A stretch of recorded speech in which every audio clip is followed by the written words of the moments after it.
Welcome back to Kiwi Bred. We return to Westbury Stud now for the last time this series and find out a little more about their yearling manager, Amy Setters.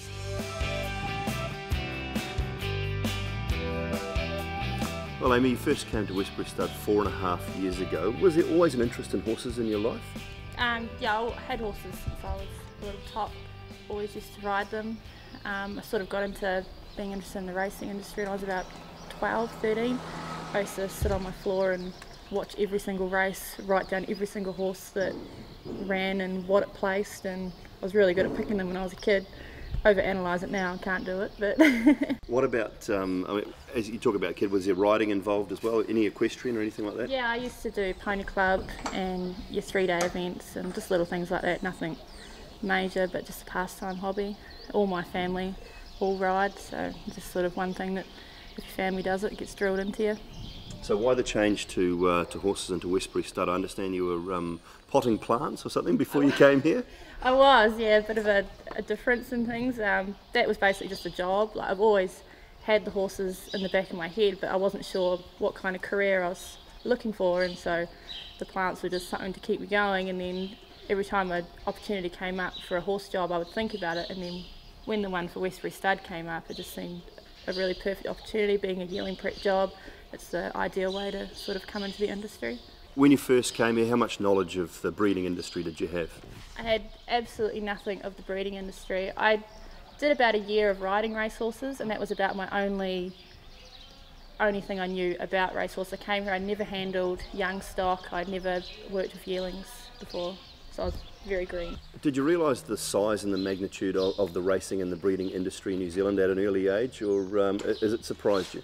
It has surprised me. I sort of came in thinking this would just be a nice little job with the horses, and realised that there was a lot more to it, and if you stick to it, there's so many opportunities just to basically create a pretty good job and have a pretty comfy life. I guess there's so many opportunities as well with this industry to travel all over the world and work anywhere. Oh, for sure. Like, there's not a lot of jobs where you can go to Australia or Ireland and France and just do the same thing, and you can't really be a shop worker and then just pop over to France and get a good job there. I think we're very lucky that it's such a worldwide industry. So it was a yearling prep job, and then you spent a bit of time here and obviously looking to further your career. You moved to Australia for a while. The main reason to go to Australia was my partner was going in the mines, but for myself it was a good opportunity to sort of get out and see a different way that people do it, because being here, it was the only stud I'd ever worked at, so it was the only way I knew, and it was good to go to Australia and learn the different ways that people do things, just to see a different side of how things work. You came back to Westbury to become the yearling manager. What does your day-to-day job entail? Basically just teaching the young horses all the basic things they need before they come to a racehorse, whether it's learning to rug, learning to get their feet done, organising which horses need to be in the barn, which horses are due for all their treatments. I also got a large group of staff around me, so it's about just organising them and having them in their right roles, and just teaching younger staff so they can build up to where they need to be. Sales preparation, I guess that's a fairly big part of your job? Yeah, at the moment they're just building up to that, but sales prep will be a major part. We'll start bringing them in September, and it'll take up a good 4 months of our year.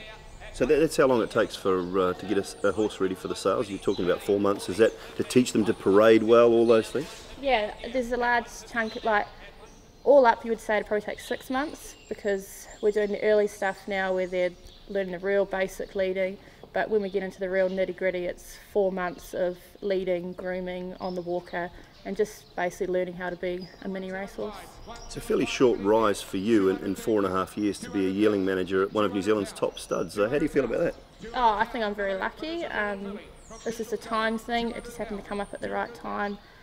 Knowing Russell as well, I've always kept in contact with him, and I just think I'm very lucky that he gave me the opportunity to step up and prove that I can do it. Would you recommend it as a career path for young people, whether boys or girls, who wanted to be involved in the breeding industry? Oh, I definitely would. I have no regrets. This is an industry I want to stay in, and I think if anyone else has the passion for the job, then it's definitely a good career path to go down. So the skills and the traits that you think you possess and you bring to the job? I think I have good patience for staff. You need to have a passion for the industry. You need to be a people person. It's no good coming in if you can't deal with clients or staff. I think you need to be able to absorb knowledge. You need to be a quick thinker. And I think those are all traits that I've picked up along the way. How much further can you go then? I mean, from yearling manager, what's the next step for you? I would hope the next step would be stud manager. And then from there, well, there's just endless possibilities, whether it be a general manager or maybe own my own stud.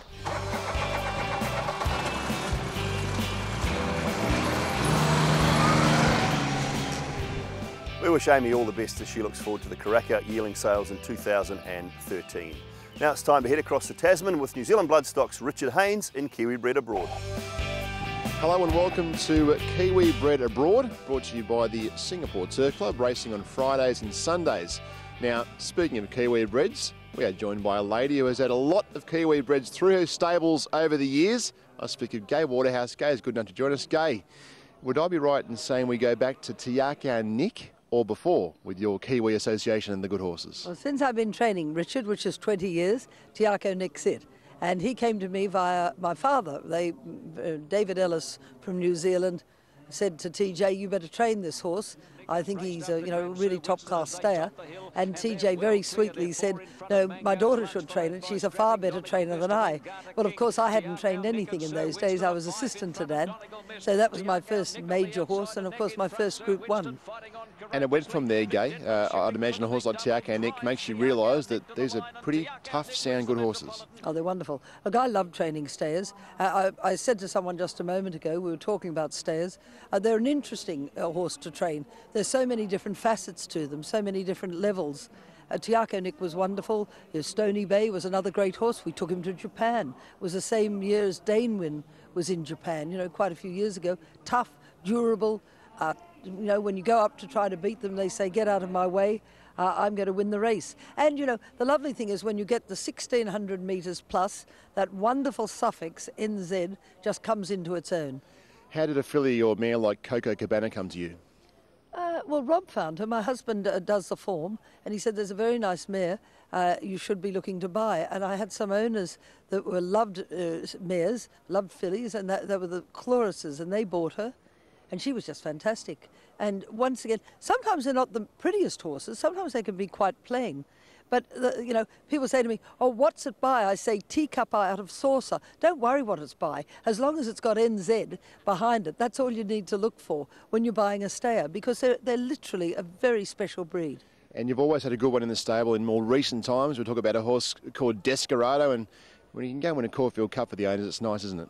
Well, it certainly is. It's one of the great feature staying races in Australia. It's worth a lot of money. Desperado was an expensive horse to buy. He was a Derby place getter. I think he ran third in the New Zealand Derby, and he never looked back. And look, remarkably light horse. I think he was about 450 kilos in weight. So he wasn't a robust horse, but he was a long, lean, drink of water. Long and lean, tough as teak. And, I think he's won 3 Group 1s. He was a fantastic horse. And you come to Karaka most years. Are your owners keen to go into these young Kiwi bred horses? They love Kiwi Breds, they love staying horses. And look, the real money in Australia, there's 2 ways to earn a big dollar in Australia: to have a brilliant 2-year-old or to have a brilliant staying horse. And the staying races are very plentiful, especially this time of year in the spring. But of course, you've got wonderful races like the Ranvet over 2,000 metres and the BMW over 2,400 metres. And what are they worth? They're worth about $3 million between them. Well, Gai, we thank you for your time today, and we very much look forward to seeing your next Derby Oaks or Cup horse Kiwi Bred come through. Well, you won't have to wait long.